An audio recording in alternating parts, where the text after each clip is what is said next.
I don't know if you notice I point at the screen. For some reason, the platforms have now, right when we go on the air, it gives me this window that says, "Do you know that you're being recorded or something?" And I got to say yes. And so, anyway, hi guys, we are being recorded. That means that you can pass the show on to your friends because it sits up there 24/7 wherever you are located on Instagram or YouTube or Facebook or whatever platform, and also on the podcast, boundaries.me. So, having said all that, welcome to the program. This is the Dr. Cloud Show, and it's the place where we talk about life and specifically your life in a couple of ways. One is if you call me directly, we can do that. You and me in this private little space. Oh, yeah, there's a bunch of people listening. But that's the cool thing about, the program, because when we talk, like we're in a little cone, right? There's nobody else here, but there are people that are by and large on your side. When you call, there's a lot of people listening. And you know what? You immediately after you call, you go to Facebook or YouTube or Instagram, where you're going to find people coming alongside you and supporting you or giving you helpful advice on what they have experienced that's like you. And also, the cool thing about a call in program, which I learned many years ago, is it's not just about the caller, it's about the rest of us because we learn from each and every story. And we learn from the dynamics. We learn from what we can identify with. Even if we don't have the same situation, we've had those same feelings, same relational dynamics. So we can all learn together. And that is one of the things that I most strongly believe in that sentence. We all learn together. There's a bunch of stuff embedded in that sentence. There is a we that learning and getting better happens in the context of relationship. And that's what we're building here as community. And learning is something that we are pretty much on the earth to do, right? There was, well, I guess we were still learning then. If you go back to the story of the Garden of Eden, when before everything went south. And where did that phrase come from? They talk about things going bad. They say they go south. I'm from the south. They went north, okay, for a day. Let's just say that, or west. I don't care. They didn't go south. Anyway, things went bad. And so then we're in this place where we got to learn. We got to grow. We got to get better to get them back to good. They used to be good without knowing. In fact, we were commanded, don't even eat of the tree of the knowledge of good and evil. You're not even supposed to learn about this stuff. You're just supposed to experience a great life. And then we flipped it, and now we got a bad life, and now we got to learn. What the heck? How did that happen? So we are in the paradoxical juxtaposition of weirdness in light of an idealized, perfect ideal of what life would be like and trying to get there every day. So that's how we do it. And we do it here one call at a time. So we are going to go to the calls in a moment. After I give an announcement or two. And the thought for the day, it's 844-940-2774 is the number to get on the program. 844-940-2774, 844-940-2774, and call me with your dilemmas. Okay. I might have a little bit of an answer on something that I know something about, or I might not. But we could say, hey, we're all pulling for you. So 844-940-2774. Quick announcement, the Restoring Your Brokenness webinar, which is going to talk about how we restore our brokenness wherever we might be broke by joining faith and mental health issues together. A lot of people, we talk about our brokenness. What is that? Well, it's not complicated. I mean, it's mood disorders, or we don't feel good, right? Depressed. How do you get undepressed? Well, you know what? You can get undepressed for the most part. We know where depression comes from. We know what to do about it. Anxious. Yeah, you can get, unanxious. We, sometimes it takes a little bit, but most of the times, we know what to do about this, guys. We know how to treat this. And relationship issues, all of those are addressable. And I won't say, okay, there's nothing perfect, right? Are there some depressions that, takes much more work? And gets complicated, and we still have more to work on and more to go, and it's not perfect. Yes, but by and large, on all of these maladies, I mean, there's really successful treatment. But here's the deal. A lot of times people think of those issues as just psychological or emotional problems. And then they got their faith life over here, and they go to church, and they might go to, church or synagogue or, wherever.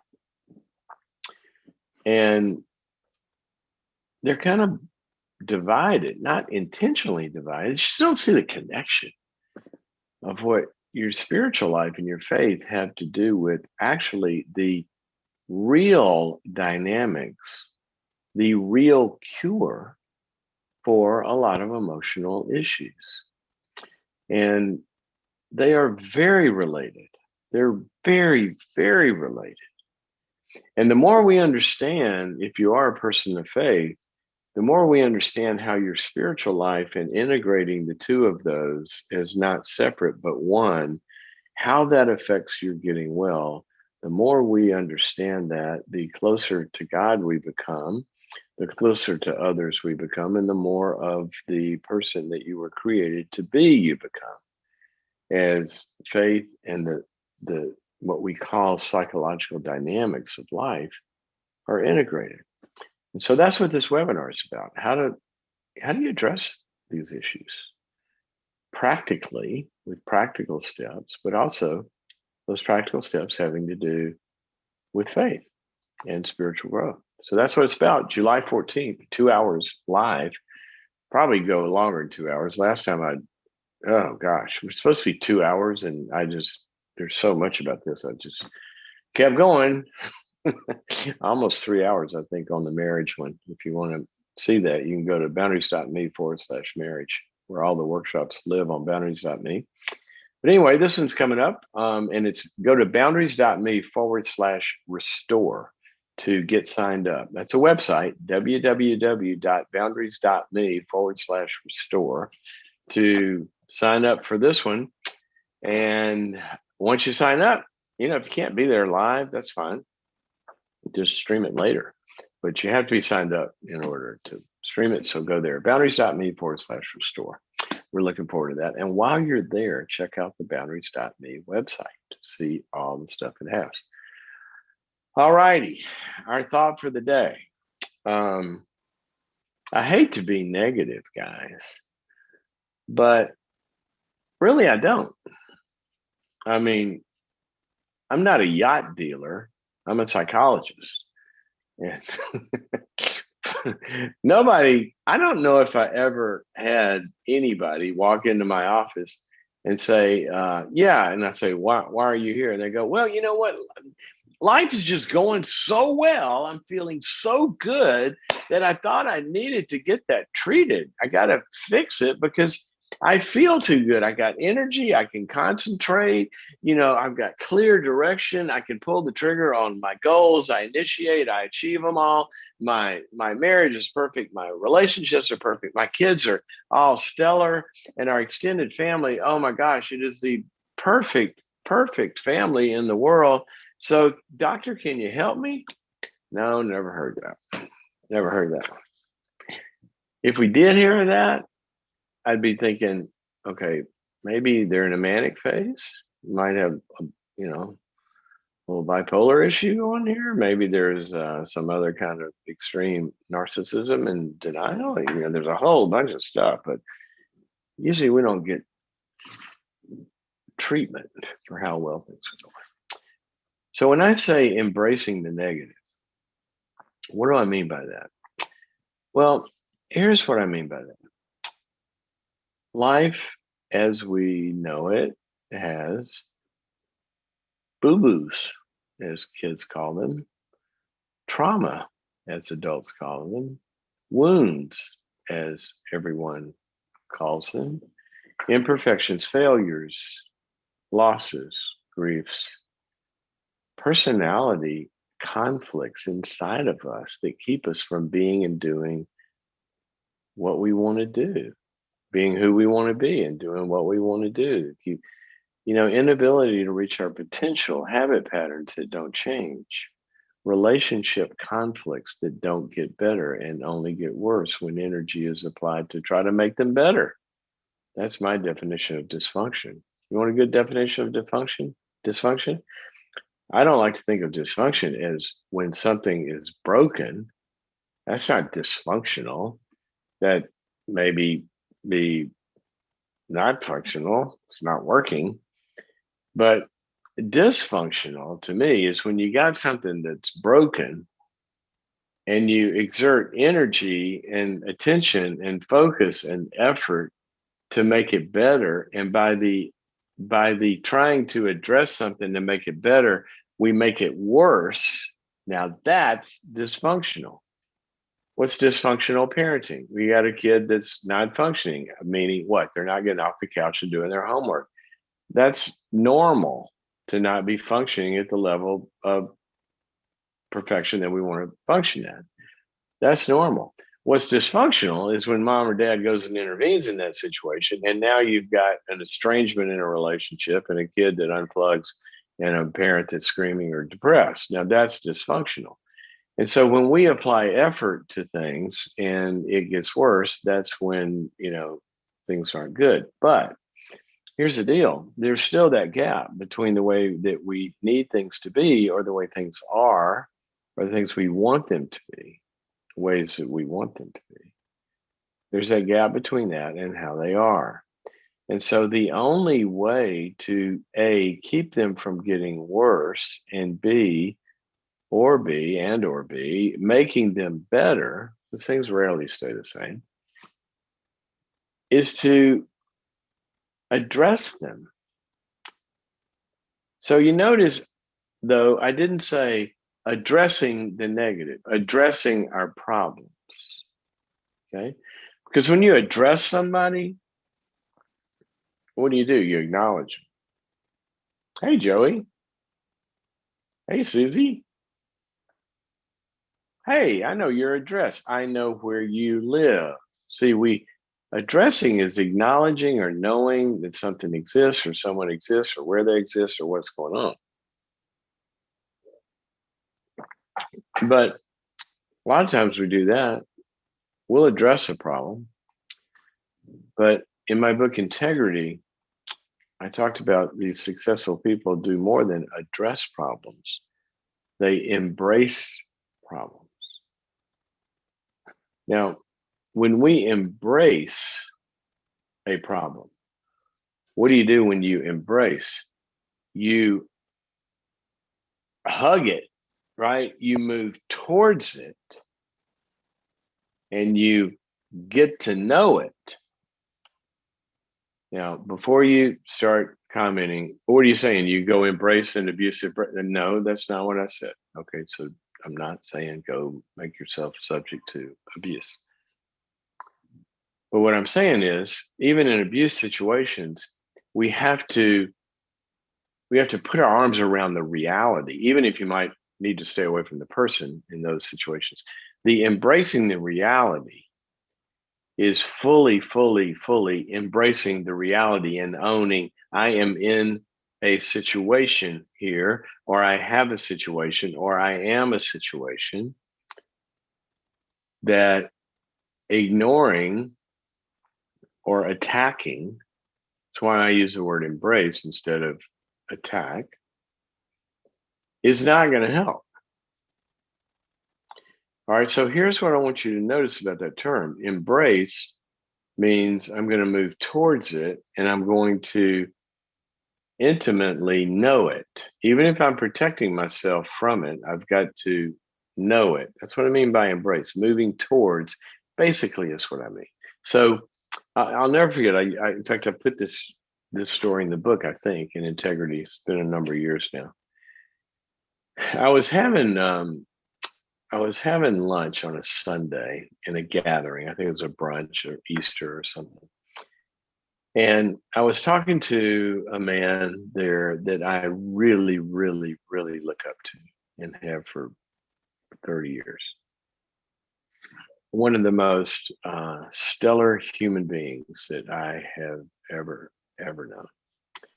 very, very fruitful in life, marriage, family, business, service, philanthropy, community. I mean, he's just like one of those people. And we're sitting there talking, and I said, so what are you up to this week? And he said, oh, I got a tough week. And I said, why? He said, well, I'm leaving town week after next. And so before I leave, there's some really tough relational situations that I've got to face into, and I want to face into them and get them better and resolved before I leave town. Now we kept talking, but the psychologist in me heard that phrase. I've got some really tough relational situations I've got to face into. And instantly I thought, people don't, as Jesus said, one of my favorite verses, we'll be accountable for every careless word that we speak, because out of the heart comes, what we talk about. And I've often said, as a psychologist, gosh, some huge percentage of the time when I used to have voicemail, and people would call in to set up an appointment, they'd leave a voicemail. Many times I could tell you by listening to the voicemail what the next year is going to look like, just by their use of words and language and tenses and contextualizing their situation and all of that. Words mean things. Words mean things. When you listen to somebody that speaks in the passive voice all the time, where they're always the object of the action, that means something versus an active voice. So there's a lot of stuff like this. So I hear this man, he said, difficult relational situations that I've got to face into, meaning embrace. Hear that. He said he wasn't even thinking about the way to say this. That's just who he is as a person. You don't get to where he is in life without facing into the obstacles, the conflicts, the difficulties. In fact, not long after that, John Townsend and I wrote a book that is now entitled Difficult Conversations, or How to Have That Difficult Conversation You've Been Avoiding, or something like that. You can find it on Amazon. Or you can go to boundaries.me and I can summarize it for you and even past that with a lot of other research on the Difficult Conversations video on boundaries.me. But the point is, we had to rename that book because in our erudite stupidity, we decided, let's give this the correct technical name. If you're going to have a difficult conversation, and publishers always want, well, is there anything you say about boundaries? So here's what we called it in confrontation and dealing with and facing into negative situations. We called the book Boundaries Face to Face. Now, the reason we called it face to face, part of the boundaries is clear because sometimes in confrontation, you're setting a limit on a problem, right? But why face to face? Because as I got deep into the word study and the etymology of confrontation, because this is a book on confrontation and the science of it and how it works and how to do it, I learned something that I didn't know. The word confront is not necessarily an adversarial word. It's not necessarily, like a war. You're going to go confront the enemy. What the word actually means, confront, is to face frontally. See, when we confront a situation, what it actually means is what the word means is we turn our face towards it, Mr. Ostrich or Miss Ostrich, because what do? A lot of times we don't turn towards and face into a negative issue. We turn away from it or go bury our hand in the sand or run. Or don't do anything. And the scientific term for that is fight, flight, or freeze syndrome, because we are letting our fear direct our actions. Negative realities create fear. Get used to it. That's what the fear parts of your brain are supposed to do is they're supposed to arouse you to tell you you're not going to Krispy Kreme here to get a nice hot plain glazed. It's not going to taste like that. Okay. What you're doing is you're going to the dentist and you're going to get, drilled into. All right. Well, I don't want to do that. Yeah, but you got a cavity. See, that's the deal. You got an abscess. Well, I don't want to go. What are you talking about? No, see, we fight it, fight or flight. You're scared. What do? Well, I don't need to do that. It'll be fine. Now, I had one, I've had a cat. You're wrong. You're stupid. Dentists are just trying to make money. And we fight the reality or flight it.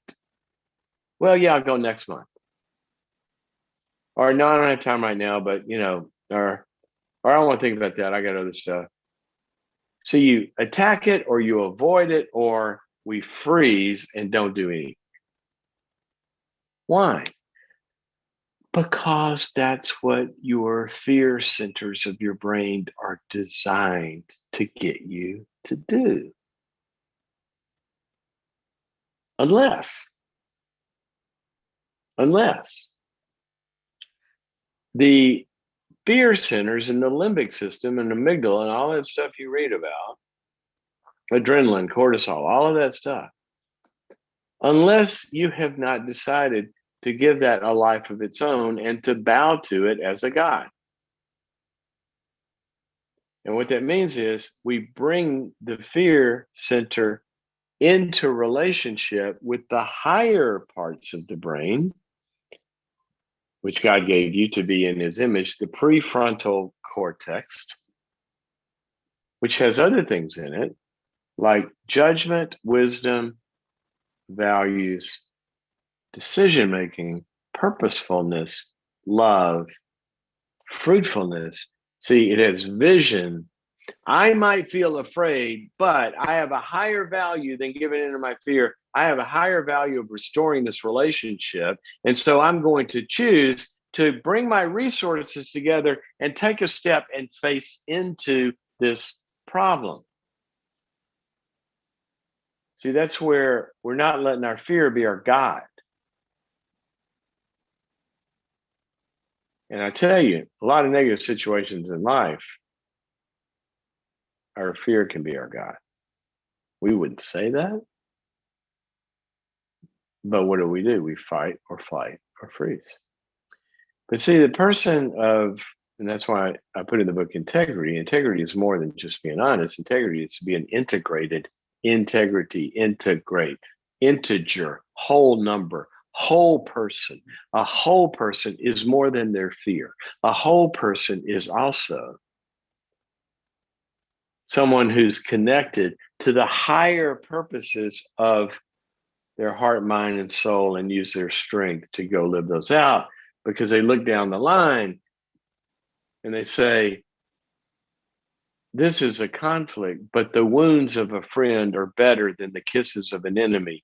And I'm going to lean into this and I'm going to restore this. I was reading in one of my favorite verses, Galatians 6.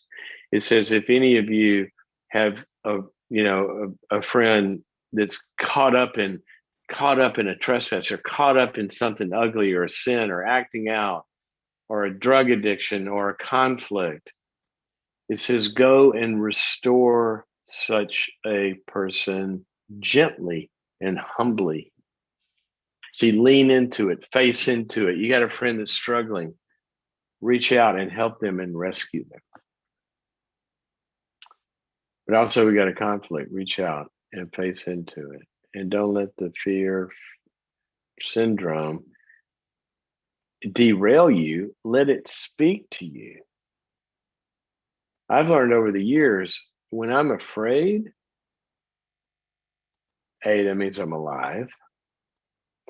But I've also learned that can be, and this is what attribution theory and all of that stuff taught us way back when, but even more so now that we understand the brain even further, that when I feel like something that feels like fear, here's what the neuroscience will tell you.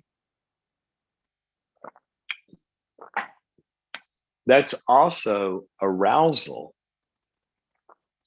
to action. See, God didn't put that in there just so would be afraid, just so we'd be afraid. I'm afraid my English teacher. Just so we would be afraid. It also is an activating system to get us to listen. If there's something to be afraid of, there's something to be done to solve it. So I've learned to take fear as also arousal, to be a motivator, to hook up to the other parts of my brain. And instead of reacting, listen to it. Instead of reacting, respond. Respond. Don't react, respond.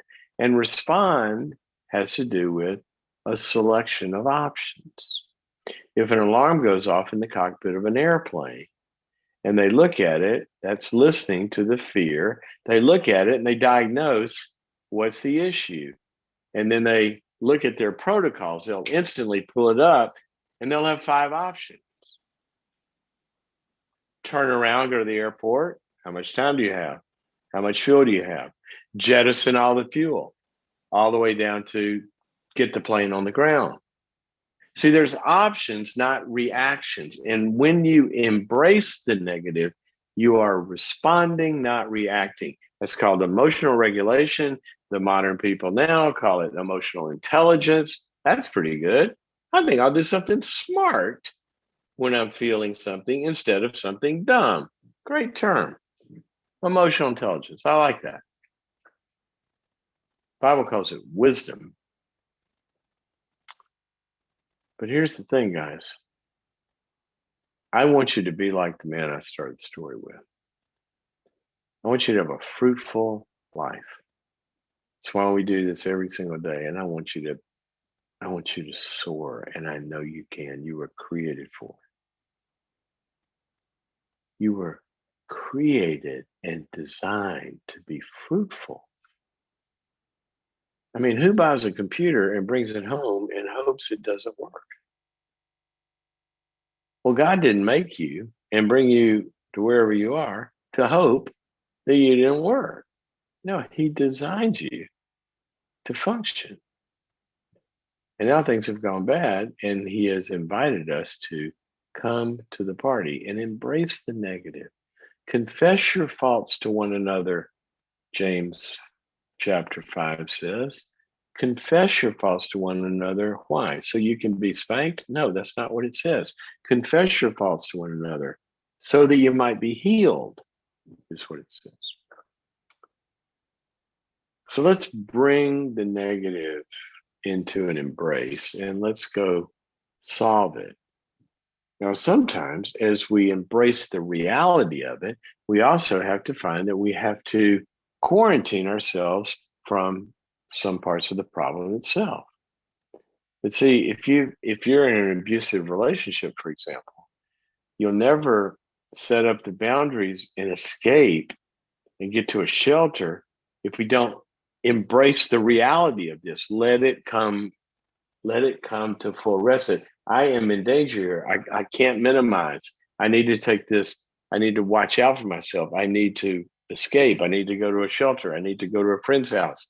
I need to not respond. If it's not that bad, I need to not respond and get in that argument. Say, I'll only talk to you in the counselor's office. But see, that only comes from embracing the reality of how bad this actually is and coming out of denial. So in the extremes, I'm not talking about making yourself subject to abuse. I'm talking about embracing the reality of the situation of what we've got here. Houston, we have a problem. Okay. Well, that's how you bring Apollo, was that 13? Which one was that? That's how you bring them back when it doesn't look like you can. So there's my word for the day. Embrace it, but do it in a relationship. We. and with some expertise around you and some safety and all of that. And that's how we make things better. Okay, 844-940-2774. For more about that, go to boundaries.me, and I have several courses on there about having that difficult conversation and leaning into this conflict or resolving that negative situation. When you look at it ourselves, like emotional pain that won't go away, trauma, all of that. Boundaries.me. 844-940-2774. Let's go talk to Sonia, who is calling us from the great state of Florida. Sonia, welcome to the program. Hi, Dr. Cloud. Thank you for your work. Hey there. You are very welcome. Thank you for your work. It's amazing. Oh, well, I appreciate that. I'm glad it's helpful to you. That's good to know. Yep. I met you just this year. I'm a member of Boundaries.me. I'm signed up for July 14th, and it's my birthday on that day. That's your birthday? I'm very July 14th on the day that you're doing the webinar, but I'm signed up for it. Very, very, very cool. Well, if you're out celebrating, you can stream it afterwards. But if not, that's what I'm thinking. Yeah, it's my birthday. I'll go embrace the negative on that day, right? Well, maybe sometimes we have to, but I want you to go out and party. So have fun that day. You can watch it the next morning if you're able to. Okay, so what can I help you with? I'm going to be succinct, and I'm going to read from what Albie and I talked about, okay? Alrighty, let's do that. My 29-year-old nephew is in an abusive, toxic marriage relationship with this person has confirmed mental illness. It's been going on for 3 years, this relationship/marriage. She's only 21. She's isolated him from family, friends. Hold on a second. Wait, hold on a second. How old is he? How old is he? 29. He's 29, she's 21. Yeah. But I thought you said it's been going on for how many years? 3 years. 3 years. The relationship okay, I'm sorry. Between the two of them, the relationship is 3 years. Okay. All right. I thought you said longer than that. I was going, how's that possible? Anyway, go ahead. Okay. So he's been in a 3-year relationship and she's not doing well? No. She's isolated him from family. She's isolated him from family friends of his. He's in an abusive relationship. He's paralyzed by the financial, emotional, sometimes we understand physical abuse. His family and friends believe he needs saving. We thought we saved him last year, but he went back to the situation. Involved in this situation is a lot of stealing money, lying about the situation, etc. The situation is every family's worst nightmare, Dr. Cloud. So and my question is, she is stealing the money from him? From the family, yes, but that all got stopped because it involved business where they had a corporate credit card, that kind of thing. It all got cut off. The job is cut off. They're cut off. All right. So you guys, you said y'all rescued him. Again. You rescued him a year ago. How did you do that? And how did you do it? And then how did he end up going back? In a nutshell, she walked out, went to the hospital because of some anxiety that she had based on a bad thing she did that involved the law. She went to the hospital, told them that he abused her. He went to get her. They arrested him and took him to prison. And that's when my family went in and rescued him from the jail within hours. And he said, I'm done. But then, and my sister and husband spent tons of money to, proceed with helping him. It's your typical Orange County family. They're, 45 going on 13, you said in the past, where it's, yeah. And I love them to death, but, I think that that's contributed to a very immature 29-year-old man. So, for 6-8 weeks, he was rescued and everything was going in the right direction, but we didn't know he was talking to her and she pulled him back in.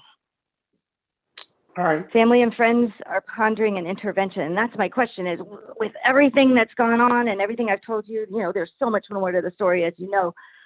We don't even know if it's appropriate to do an intervention to try to make him realize that he's paralyzed from this abuse and can't even think for himself. Like you just mentioned on the show, Houston, we have a problem.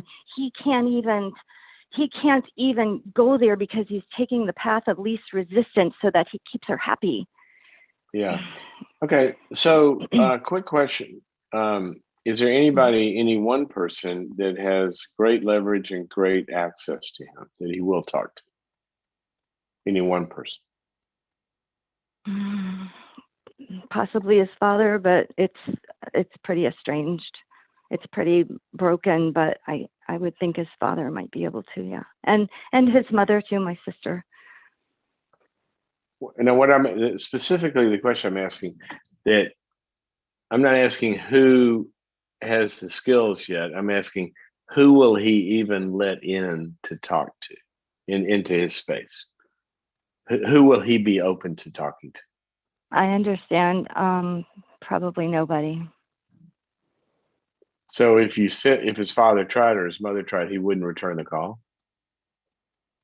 He has returned the call. He has sat down with them, but he sits there. And when you say, we don't understand why you're going back to all the abuse, he just doesn't say anything. He's just like a lump of flesh, trying to take the path of least resistance. He literally does not. He literally does not open his mouth and say anything. He's mute. Pretty much, yeah. For the most part, I would say yes. Yes, exactly. I mean, he literally. I'm asking a very specific question. Is that a metaphor? He doesn't really say much on top, or he sits there and stares at them and does not open his mouth. Because this could be psychiatric, right? I'm asking, is he incompetent to mentally address the mental status? I think he is incompetent. I think he is incompetent based on how he's been pushed down by this woman, paralyzed emotionally. Okay, so it's a little difficult to tell without knowing him, but see, sometimes people are really, I mean, they do have. If we do a mental status exam, for example, and ask, are they oriented to who they are and what the situation is and where they are and all of that, they've lost capacities, to know that. And I'm wondering if that's the situation, or he's, like you're saying, just kind of paralyzed out of fear. But certainly, if the question is, should you do an intervention? Absolutely. The question is, what kind of intervention is important? So intervene means to come to, right? You're going towards, you're stepping into a situation, exactly what we're talking about today.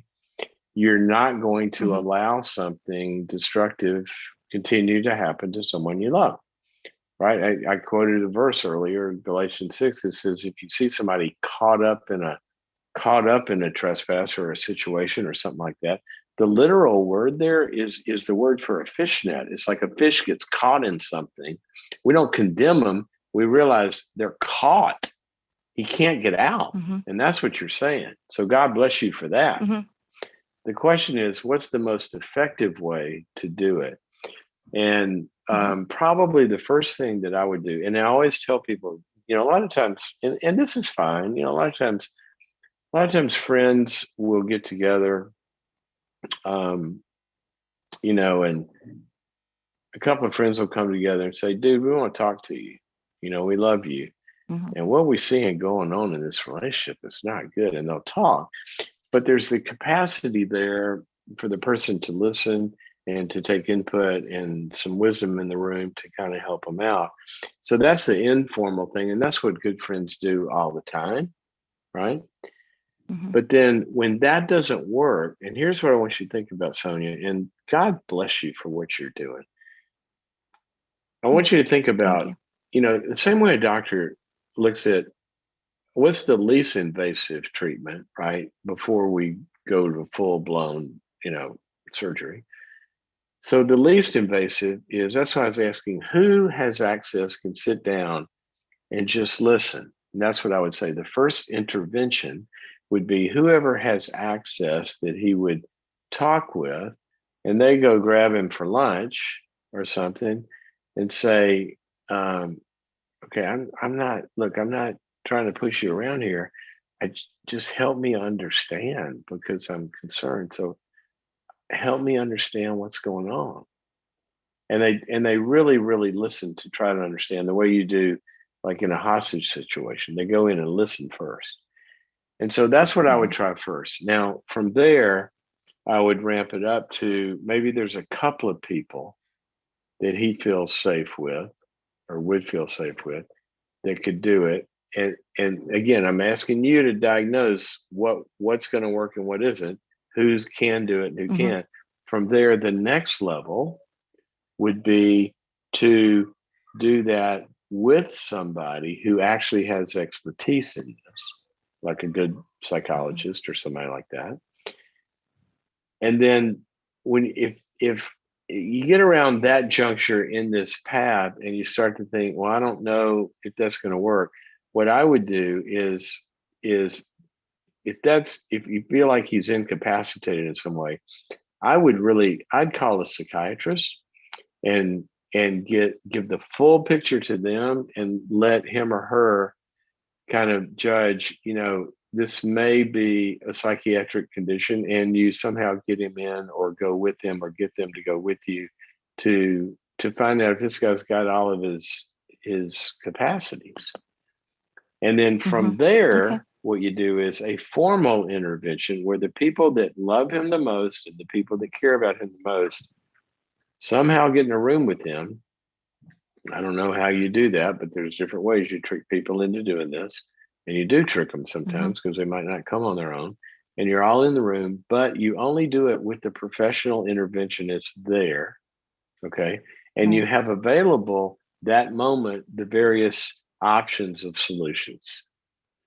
And so that's Mhm. kind of the gamut of the way this goes. And I think you have to sort of along the way kind of figure out what the most appropriate step is. Perfect. Okay. That's exactly what I called for, was that kind of direction, because Yeah. when I've listened to you the last 4 months, and when someone self checks out, in a sense, you don't want to be invasive, but you see danger and you want to help. So this is really Exactly. great information. Exactly. Thank you so much. Exactly. Thank you And so and much. one more thing I would do, especially Hmm. um, A, they're married, B, different states have different laws. One thing I would do, and I tell families this all the time, is in that process, I would call a good family law attorney Hmm. to find out what kind of ground you're standing on, and also the psychiatric laws in that state. If he is incapacitated or something, you can involuntarily, deem somebody in some states, a doctor can, they're gravely disabled and can't take care of themselves if he's being abused and is danger or something. That if that were the case, but I'd talk to an attorney to find out kind of what, so you can prepare him with what his options. Can he lock her out of the house, for example, Hmm. to be safe? I mean, there's a lot of things like that that sometimes, if this thing's going to go extreme, and the way you've described her, it could. If it's going to go extreme, you don't want to be having to figure out those questions in the situation. You want to already know what kind of legal standing do we have to do what needs to be done. And that's another good Got it. piece of information to know. It is. Because I don't Thank you I don't so know from much. your description if he's mentally incapacitated or he's just scared. Hmm. Got it. And there's Thank also you so ways that much. okay, one more thing about the lawyer. There's also Okay. ways that you begin that process that are going to end Hmm. up in a deposition somewhere. And so you want to begin the process where it truly is the reality of he's the victim here and not the perpetrator. Because the other side, if it goes that route, is going to turn it around. That's why you want I some understand. counsel. He's definitely the As you, victim. Yeah. I understand that, Yep. but I've seen victims get hurt because Get you. Mhm. the right steps weren't taken. Okay, thank you for your call, Which and is God my bless you. biggest fear, is that as a victim, it's going to turn around on him. And yeah, exactly. So thank you so much. You have a great day. Thanks for all your work. You do too. You do too, and that's why in the book Necessary Endings. Sorry, Albie, I said the wrong word there. I'm trying to manage the call flow. We're going to go to another caller. I was talking to our producer. In the book Necessary Endings, I said, there's kind of three kinds of situations. You're dealing with somebody wise who listens to you. If he's confronting her and she listens, then you can solve a problem. The second one is when somebody's doing what the book of Proverbs calls foolish behavior, or they're a mocker to confrontation. If he confronts her, or the family confronts her, she gets defensive. Well, you don't keep talking, right? It doesn't do any good to talk to somebody in denial. What generally helps, is limits and boundaries and consequences. But then there's a third category where the behavior is not foolish or defensive, which can be hurtful, but the behavior goes past that to where it is evil behavior, where somebody's trying to hurt you intentionally. Now, from what she described, um, and my point being, if somebody's trying to hurt you intentionally, they're trying to inflict some kind of injury upon you, be it emotional, physical, financial, whatever, then not only do you have boundaries and limits, but you go into protection. And so what I prescribed in that situation in the book Necessary Endings was I referred back to an old rock and roll song by Warren Zevon. And the name of it, Warren Zevon called it Lawyers, Guns, and Money. If you're a Warren Zevon fan, you remember that. And what that means is lawyers, guns, and money, that sometimes you don't talk to this person. You will only talk to them through your attorney because they're trying to sue you. She had him put in prison. That's when you need an attorney. If somebody's trying to get you put into prison to injure you, that's when guns. I'm not advocating she go buy a gun or pick up a gun. No, you call the police if you need to be protected, right? It's a metaphor for protection. And then money, it's going to cost you to do this. So don't be afraid to have to bring some professionals in. But you got to go into protection mode, people, sometimes. In business and in personal relationships and in life, there are some people you don't want to mess with, okay? You go into protection mode. Proverbs says that the wise person sees danger and hides himself or herself. Okay, let's go to where are we? Angela, who is calling us from Arizona, listens on Instagram. We've got a wide variety of listeners today: Instagram, YouTube, Facebook. You can find us anywhere, and also as a podcast, wherever podcasts are sold or not sold. They should be free, right? Ours is. You can get the podcast wherever you get your podcasts by going to boundaries.me in the podcast list. Okay, Angela, welcome to the program. Hi, Dr. Cloud. Thank you for what you do. My question is that I left home when I was 18 because I grew up in an abusive environment, and it's been about 3 years, and I've been seeking biblical healing and whatnot through mentors and stuff.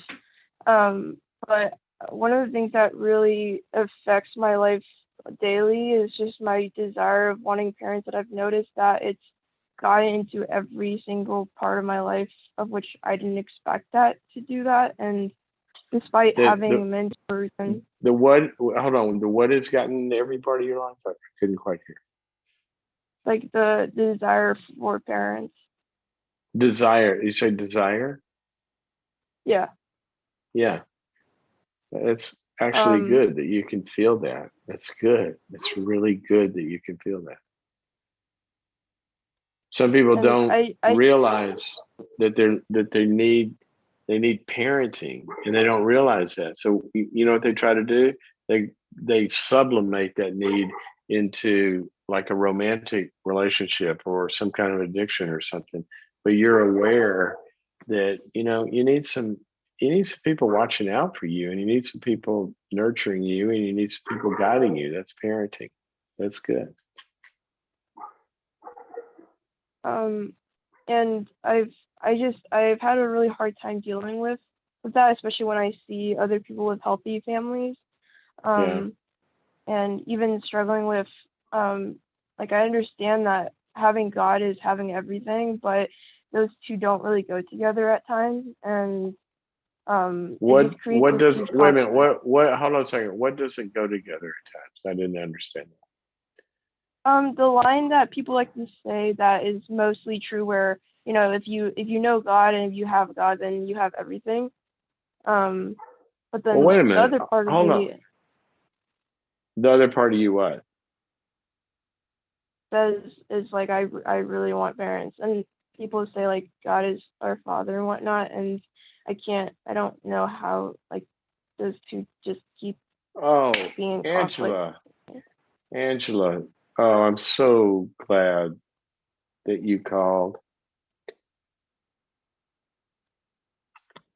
Sorry, my heart breaks for that statement.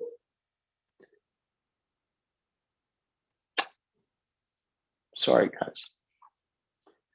Angela, those aren't separated in God's eyes. Here's what he says in the Psalms. It's either 85 or 68, I think. You could go find it. But here's what God says, that he's a father to the fatherless, but he also says that he puts the lonely in homes. So much of what he wrote in the book told people to take care of those without families,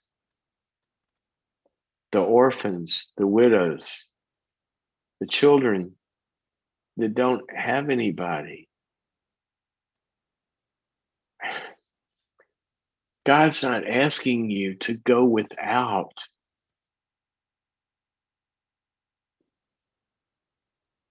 He's not. And he said, where, if you know him, where did he say he was going to be? Except where you're together with people that are doing everything the New Testament says do for you, to comfort you, to heal your broken heart, to teach you, to mentor you, to help grow you up. So I just don't want you to see those things in conflict. As you reach out to God, what I want you reaching out with him too, as well as thanking him that he's your father, is to ask him to lead you and guide you and open doors to a place where you can get God with skin on. That's the incarnation of the whole message of the Bible, that he came to earth to love us through each other as well. So don't feel like you have to be lonely because you know God. Does that make sense to you? Yeah. I want for you what you want for yourself. So I just wanted to start with that. When people miss stuff growing up, God's whole message is you don't have to miss that for life. We're going to be born again. We're going to start over, and I'm going to put you in a new family. It's called his body, and that family is going to heal each other. So that's what I want for you. Now, having said all that, you talk to me. Tell me how I can help with that. What are ways that what I can do when I'm really struggling with wanting parents and stuff? Because sometimes it can go really bad, and it'll make like when situations go wrong, even if like one small thing goes wrong, my brain kind of makes it even worse because it just connects it with the scapegoat of not having parents, even though I know a lot of times that that's not true. And I don't know, I just have a really hard time really wanting parents. And Well, let me ask you this. You're what, 21 now? Is that right? yeah. Okay. So you left home, you're out there on your own. What are you involved in now that would be a healing track with help? What kind of help are you getting? Do you have a therapist? I went through restoring the foundation of biblical healing with my congregational leader's wife and a mentor. And then they've been telling me to go to counseling, and I've been trying to find one. And I think I'm supposed to be starting another one next month. Okay. That's the first. I'm going to give you a lot of different options here.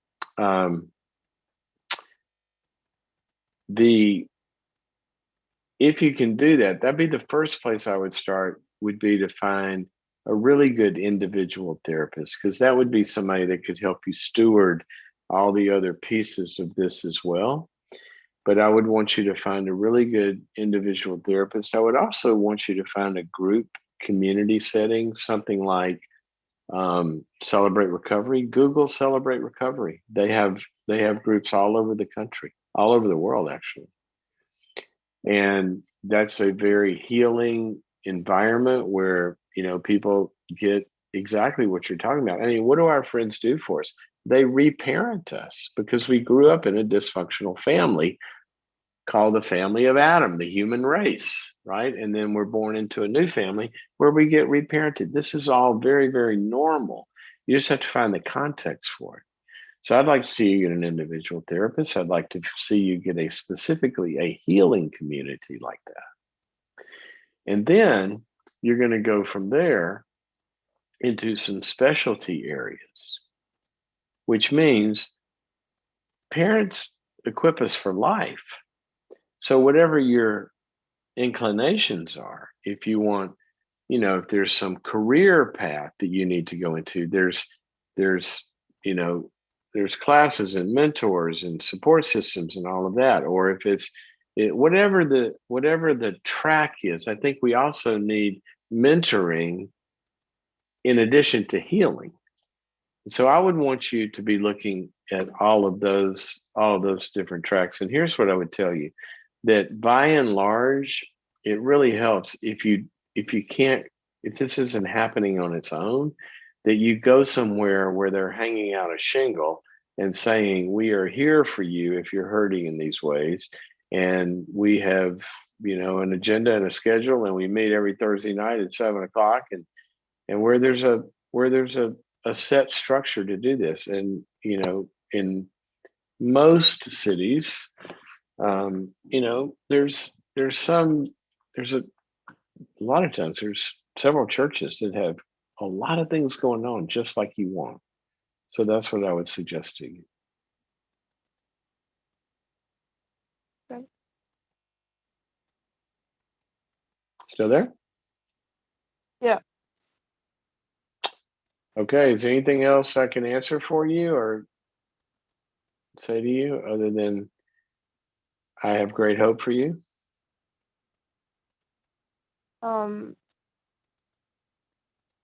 Is there, well, have you seen people been able to not repeat the mistakes of their parents when they are raising their own families and marriages? Absolutely, absolutely, absolutely. This is a great thing, Angela, that generational patterns can be absolutely broken if somebody does what you're doing. If they say, I can see what the Bible says do is confess the sins of your fathers. some people say, well, why do you have to look at the past and all that? You're not living in the past. You're acknowledging that was wrong. I don't want to be that way. And you're differentiating from it. And so when people do that, and then they say, and not only did they do some bad things that I didn't want to do, they also did not give me some good things that I need to have put into me and learn some new ways and some new skills that they should have taught me, that I can take those new ways and new skills into my own future. And that's what you're doing. And so I would 100, I've spent decades watching people do that. And yes, absolutely, you can turn this around with the right kind of help. So that's the hope I would give you. But I want you to call and get some help. All right. Thank you for your call. And also, we're going to stay on the line, and we're gonna gift you. You know what? I'm going to give you the whole ball of wax. I'm going to give you access to the whole Boundaries.me platform, including all the workshops. And maybe that'll be a launching for you on this path as you go forward. Gosh. Guys, in one way, Angela's story is everybody's story, not to the extreme. I don't know what her abuse was that caused her to leave home at 18. That's severe and that's significant. But what I mean by her story is everybody's story. I often stand in front of an audience and say, okay, who here grew up in a dysfunctional family? And everybody laughs, and they point at each other, and I'd say, come on, let me see your hands. And a lot of people raise their hands, but some people don't. I go, you guys are in denial, because everybody grew up in a dysfunctional family. It's called the human race. It's a family of humans that were designed to be healthy, and then they turn their back on God and turn their back on health, and we all went our own ways down the generational path. And what happens? Look at your issues. Well, look at your parents' issues. Well, where did they get those issues? Well, ask them about the grandparents. And then the grandparents have issues. Well, ask them about the great-grandparents. And all of a sudden we start to realize, wow, this stuff's been going on for generations, maybe not exactly the same, but the opposite sometimes. Somebody grew up without any parenting, and they raised their kids with and they're too harsh or too structured, or who knows? But we're imperfect people. I mean, my kids are I know they're gonna be sitting on some shrink's couch one day talking about me. I hope to God they are.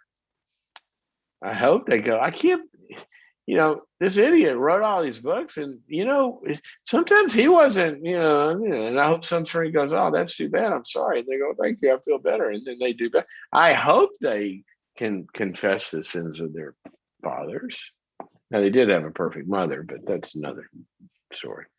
But my point is, look, everybody came from a dysfunctional family. And there's two things you have to realize wherever you came from. By family, I mean larger than your family of origin. I mean the community, the tribe you grew up in, the socioeconomic class and whatever that meant. Sometimes people, from extreme privilege, grow up with dynamics that wreck them for life. But all of that stuff, what God says, and every psychologist would tell you, that wherever we came from had two things: some bad stuff that happened that we got to be healed of, and some good stuff that didn't happen that we got to get put into us. And that is the old-fashioned word, redemption. And as a person of faith, I believe with every fiber of my being exactly what Paul said in the New Testament, that God came to earth in Christ, is the way he said it. He says that he was reconciling all things unto himself. When he came, he said, look, I want to fix all this of where you come from, how you're broken and how you're not developed. I want to reconcile that. And then he said this. He said, reconciling all things unto himself. And he said, he has given us this ministry of reconciliation, which means it is our job as we get healed to take that healing and grab Angela and welcome her in. I would not be sitting here today if some people hadn't done that for me. So, everybody just wave the white flag. I surrender.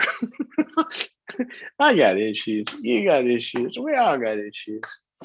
That's what I love about you guys in this audience.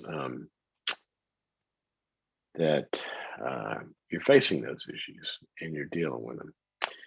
Okay, let's take. A lot of people have been on hold for a while.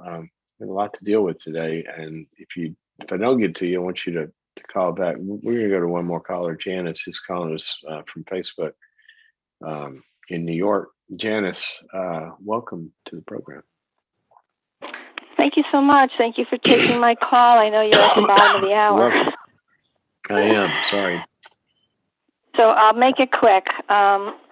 My daughter, who's 28, is coming home for a visit. She moved to Colorado 2 years ago for a relationship specifically. We have concerns about her boyfriend. He's 30, she's 28.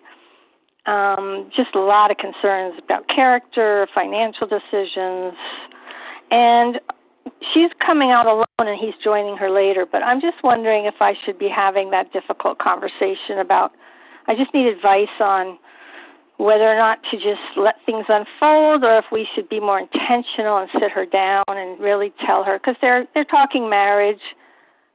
We've spent time with him, but we just don't really see him as a good, strong character. And the problem is she moved. Sorry. Not the one you would pick, huh?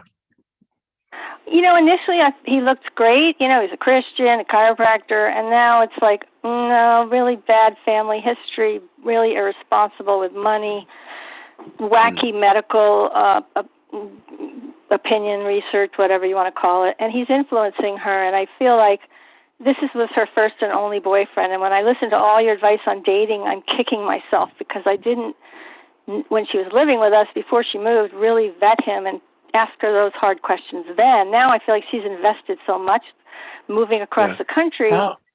This is her first boyfriend? Yeah, first boyfriend. And she's, she just went to a Christian college, never met anybody there, and then met him at a wedding in Colorado, and she lived in New York, and so she followed him out to Colorado. How long they've been, when did she meet him? She moved 2 years ago She moved 2 years ago this June. She moved right after meeting him? No, about 8 months later. 8 months later. Okay, so they were in a long-distance relationship for 8 months, and then she moved. Correct. And she didn't have much to keep her here. She didn't have a job. And now she got a job out there. It's kind of with his help. But she's coming home. She's homesick. She misses her brother and his new baby. She's very close to us. Is she happy? Is she happy? That's a good question. I don't know. I don't know if she's fooling herself and saying she's happy, but she's really not. Well, there's fooling yourself. There's unhappy and lying. Okay. Mm-hmm. They're saying that she is when she's not. There's fooling yourself and having so much denial and minimalization that you think you are when you're not. And there's happy. Right. So I feel like because he was her first, she's enmeshed. I really trying to talk herself into the. But he has borrowed so much money. He's in such debt. He never paid his college loan. She has a ton of money because she inherited a bunch. But one good thing, he's never approached her for a loan. So I give him credit for that. That'd be one conversation I would have. I've always said This is even before I had daughters. A friend of mine said to me one time, um, my daughter's boyfriend called me and said he wants to take me to dinner. And he said, I think he's going to ask for her hand. What do you do? And that's, how do you have that conversation? And I said, well, I would, one thing I would do is I'd say, this is great. I'm glad you're interested. I think I want to continue this conversation. What I want to do is get back together, and I want you to bring me your last 2 years tax returns and your credit report. Right. And exactly. He started laughing at me. He goes, I can't do that. I don't want to know how much money that's so personal and intrusive. I said, I don't care what the numbers are. Tell him to white out the numbers. I just want to know, does he have them? Can he find them? Has he filed his taxes? And I want to see his credit report, because although a lot of times those bad credit, that can be explained. There was an illness, there was a layoff, there was whatever, that can be explained. But if it's a chronic pattern of this is somebody that can't live within their means, or they're impulsive, or they take out all sorts of debt impulsively and without, and they're not paying it back. If they can't keep a commitment or don't keep a commitment with something immaterial, how can I entrust with earthly treasure? How can I entrust the greatest treasure I have, which is my daughter, into your future hands? Let's get that cleaned up first, and then you can talk about doing something adult like marriage.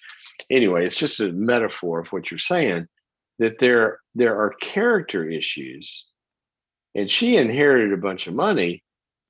That scares me if he's got a lot of debt, right?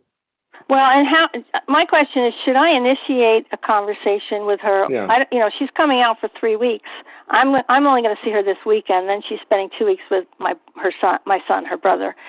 Or should I just let the Holy Spirit work in their conversation? And I don't want to be manipulating the situation. I don't want to be trying to control the outcome.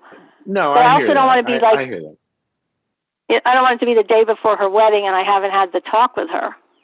Exactly. So let me ask you this. What kind of soil is this weekend falling into? Do you guys have a good, open relationship? Yes. Okay. Then here's what I would do. I wouldn't pounce on her right when she gets in the car from the airport.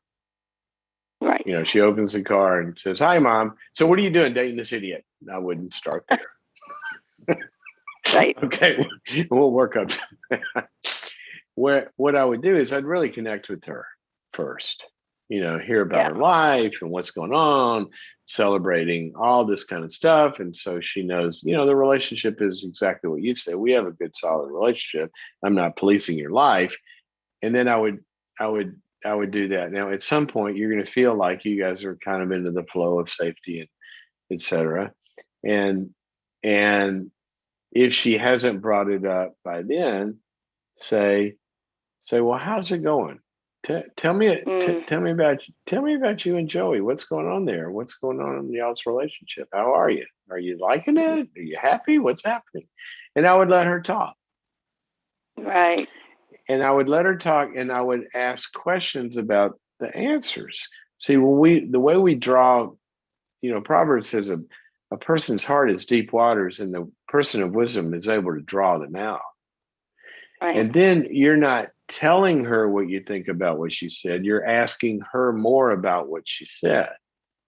And so, for example, the way you found out about this debt is she's told you, right? So what did she say? What did she say when she told you? Well, he's, all along, he started his own business, and she's like, last year with COVID, he filed bankruptcy, but he didn't have to close the business. But I was on the phone the other day. She said, "Yeah, I'm kind of glad I'm getting out of here because Jeff's got a lot going on with the business, and I should be here to support him, but I also want to get out of here." And I thought, okay, that's it. All right, so I'm you. Okay. Okay. And I say, you be her, and I say, Gosh, that's got to be hard. What's going on? Well, I guess he's kind of needs more money, and he's got to change. Rent. The landlord was really bad, and so he's trying to figure it out.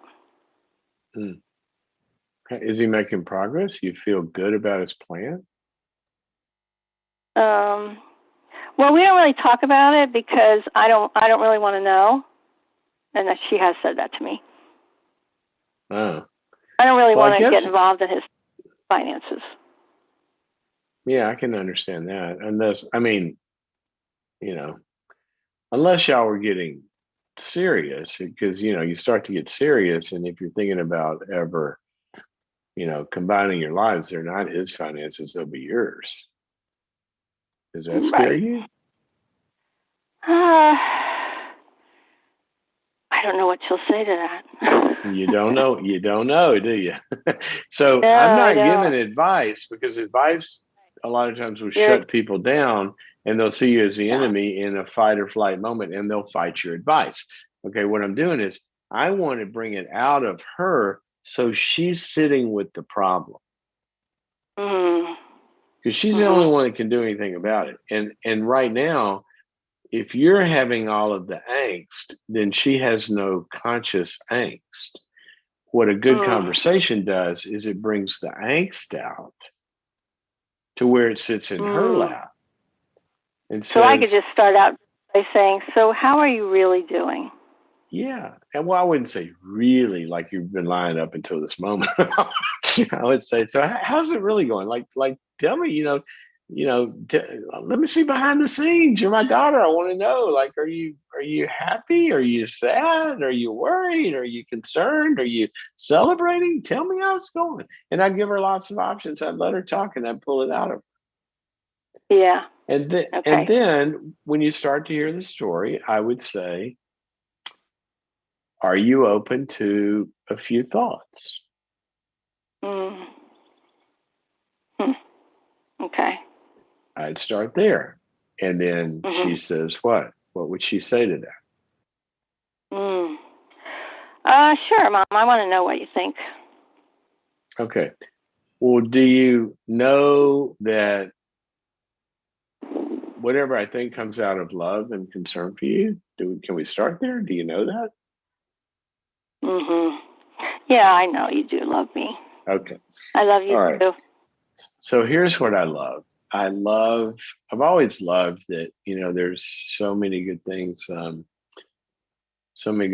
Jeff that make you happy and that you've enjoyed. And, you finally, you found somebody that you wanted to be around. That's a really cool thing. I'm glad that you have, that you have all that. And I'm going to be honest with you, what I get scared about is that dating is one thing, getting serious and getting married is another. And sometimes somebody that you can love so deeply and so much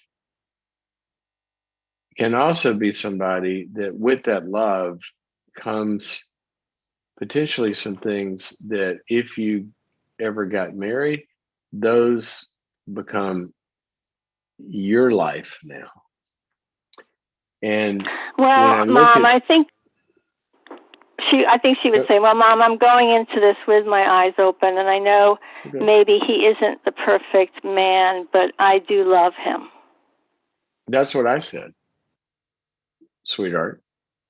That's exactly what I said. I know you love him. I'm valuing that. And look, this is going to be your decision. It's not my marriage. It's not my life.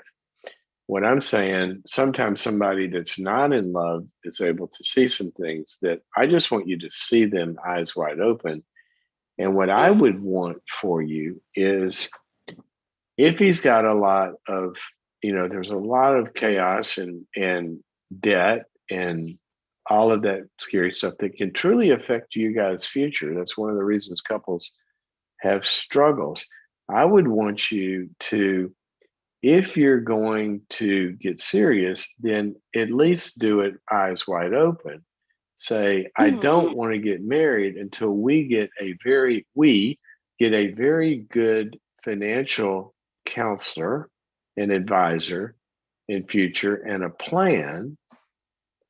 And so at least I'm going into a future. If I'm going to get on a train that's halfway on fire, I at least want to know how we're going to deal with the fire. I just don't want to join it and then figure it out later. I just want you to have your eyes wide open. That's all. And I want you to look at in the relationship what every couple has to look at, how you resolve conflict, and are your values the same about going forward. And I just want you to really do it with eyes wide open. And it's your decision. I've got some concerns, but those only come from things that you've told me. And I just want you to know that I'm not gonna, it's your decision, obviously. And if you guys ever did end up together, I want you to know that I would, do everything I can to embrace him fully and do whatever. I just want you to do what you just said. I want you to have eyes wide open. And I see some things and I want to make sure that you're fully not only seeing them, but kind of know how you're going to deal with it. That's all. So I feel like, Mom, you're just always like you're just testing him. Like he never can just be like, you're just evaluating him constantly. Like he can't just be himself without me knowing that you're just evaluating his character, and that just really upsets me. No, I'm sorry it feels that way. I can see why you'd feel that way, because you know what?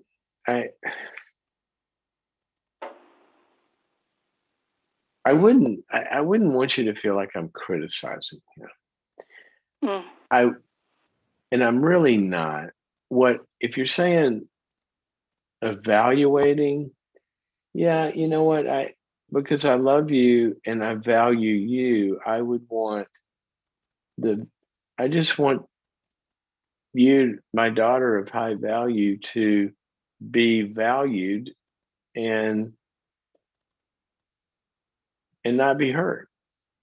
And I'm not really criticizing him. I just see some things that I don't want you to not fully see as well, because you will see them. And I just want to make sure that you're making a decision eyes wide open. And I'm not criticizing him. But if I'm honest, I mean, I think there's some judgment calls here that could be done better. I have to tell you that. That doesn't mean I'm not going to love him. And if you marry him, you'll never hear anything about this from me again. But if I didn't say something, yeah, really, it'll be your problem. Really? Yeah. You better than that. What's that? Oh, I know you better than that. Will you really let it go? I might have to go cry on my pillow because you can't afford, shoes for your kids, but it's going to be your problem, not mine. Okay. Wow. Okay. I'm gonna still love you. I'm gonna still, love him like a son. But I'm gonna feel for you if you're struggling. I just want you to deal with the struggles before you get into it. That's all. All right. Well, that's a lot to think about. I appreciate it, Mom. I will think about it.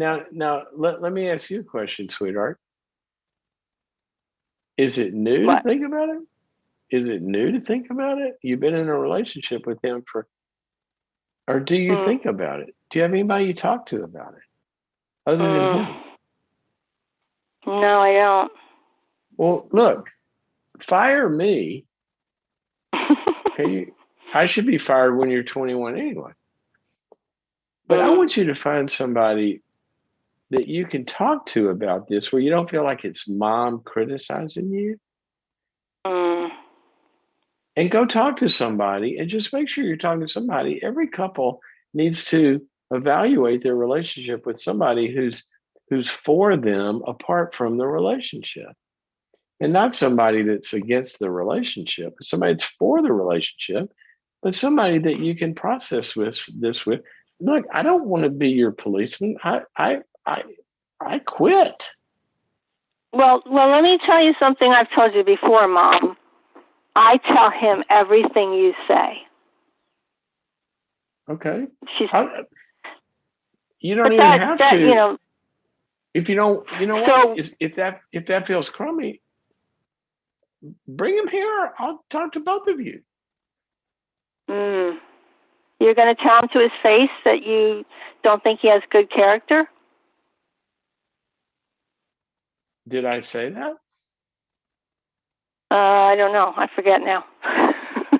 Well, let's go back. It's right here on Facebook. Go back and replay the tape. I didn't. I don't think I said that. But here's what I said. I see some things. I think I used the word judgment. I see some things, and if you bring him in here, I guarantee you, I will tell him. I said, look, I love her, and I like you. Probably will grow to love you one day if I have that opportunity and things go well. But honestly, here's what I know about marriage. And honestly, yes, I'll tell you to your face because I want the best for y'all. Here's what I know about marriage. When you take a lot of financial chaos and patterns, and if I were your business advisor, I would say, look, this is what a board of directors would do. I'd say there's patterns, business patterns here that are not going to get you where you want to go. And I know enough about business to tell you that. So I would want you to find a really good business coach, because I think there's some, as great a doctor as you might be, a lot of doctors aren't. They hire other people to help. I don't know what the answer is, but do I see some difficulties here? Yes, I see some difficulties, and I want you guys to find some answers to that. That doesn't mean I'm against you. Okay. I'll tell you that. Yeah, I would tell him if you want me to. I won't tell him if you don't want me to, sweetheart. Wow, you're so good. I wish you could speak for me. Well, you're a good mom. You love her. There you go. She's pretty special. I'm sure she is. Go to for taking a little over. I really appreciate it. And okay, I am a boundaries. Okay, I am a boundaries member. If you're on boundaries side me, go look at the difficult conversations, and there's probably some stuff on there. Albie could help you, about life planning and kind of that sort of stuff, and the way that couples have to do this together. And these are all good things for her to look at. So thank you for your call, and I hope that's helpful to you. I just got, and don't call me out there, whoever's listening, to do your wedding, because I don't do weddings, but I have done a few. There, some family or friends of family I've officiated, and I always have one policy. I will do your wedding. I just got asked to do a close family friend. I'm going to do their wedding. But here's my deal. I will do your wedding, but I will only do your wedding if you agree to X path of premarital counseling. Okay. Now, knowing you, I would also say, and you've got to have a couple's financial planner and financial counselor in that as well, or I'm not going to do your wedding. Okay. I'm not judging anybody. I'm just looking at their scenario, right? And telling them, look, before you go do this, what would a doctor say to somebody who's got blood clots before they go get on an airplane? Don't get on the airplane until we get you fitted with the right, blood thinner or the right compression socks or something like this, or all I'm doing is I'm seeing what I'm seeing, and I'm trying to help you before you go get on the airplane. So there you go. All right, guys, got to run. It's been great to be with you. Went over today because I actually had a window. Somebody asked on Facebook yesterday, what's the regular time for the show? And you know what? I wish I could answer that. What I said was, I've got a real job. Like I work. I this is something I kind of get to do, and I love doing, and certainly it's a part of our work and stuff. But I'm pretty full-time committed, in other places. But I love this program, and so I try my best to do it at around, and I say around because sometimes I'll have stuff before that I can't end. But I try to do it around 10 o'clock Pacific time every day. But there are days where I'm traveling, and usually a lot of times when I'm traveling, I'm able to work it in. If you go back and look at the archives, you'll see me in a hotel room or somewhere. And we do it at a different time because I'm in different time zones and all that. And sometimes I can't do it. So I say all that to say every now and then I find myself with a little window of time after the show, and somebody awesome, like like Janice, or I mean, I see other calls up here I'd love to be able to go to, but anyway, I go, you know what, just heck with it. I'm supposed to be out of here, but nothing's pressing. We went way over today, so what? I had fun. I hope you guys did too. Join us on the Restoring Your Brokenness event, the live webinar coming up July 14th. Sign up for it. Go to boundaries.me/restore. And we're going to talk about how faith and overcoming our issues come together and what they have to do with one another and the way that those are resolved. It's one of my favorite things to talk about. Boundaries.me/restore. It's a 2-hour webinar on overcoming your brokenness, your hurts, your relationship brokenness, your pains, your depression, anxiety, and all that kind of stuff as it relates to and integrated and healed by spiritual growth in our faith. And also, while you're there, please, please, please, if you've ever done this, go to boundaries.me and check out the website. Because a lot of people tell me, I go, oh, have you seen boundaries.me? And they go, yeah, oh, yeah, I get it every day. No, and they really don't. What they're getting is our daily emails, which has little tips on them and stuff. But they haven't joined boundaries.me, where you get access to a gazillion little mini courses on all this stuff. So go to boundaries.me and check it out. And you guys are awesome. You kept me over because I like hanging out with you. What am I going to do about that? Now that I can't get all my stuff done. You know what? I don't care. I like it. I like you guys. It's been fun to be here. And thank you for joining me. And let's all say a prayer for Angela as she reaches out, that God will place her in a great spiritual family that can heal her from the past and help her with the future. Okay. God bless you guys.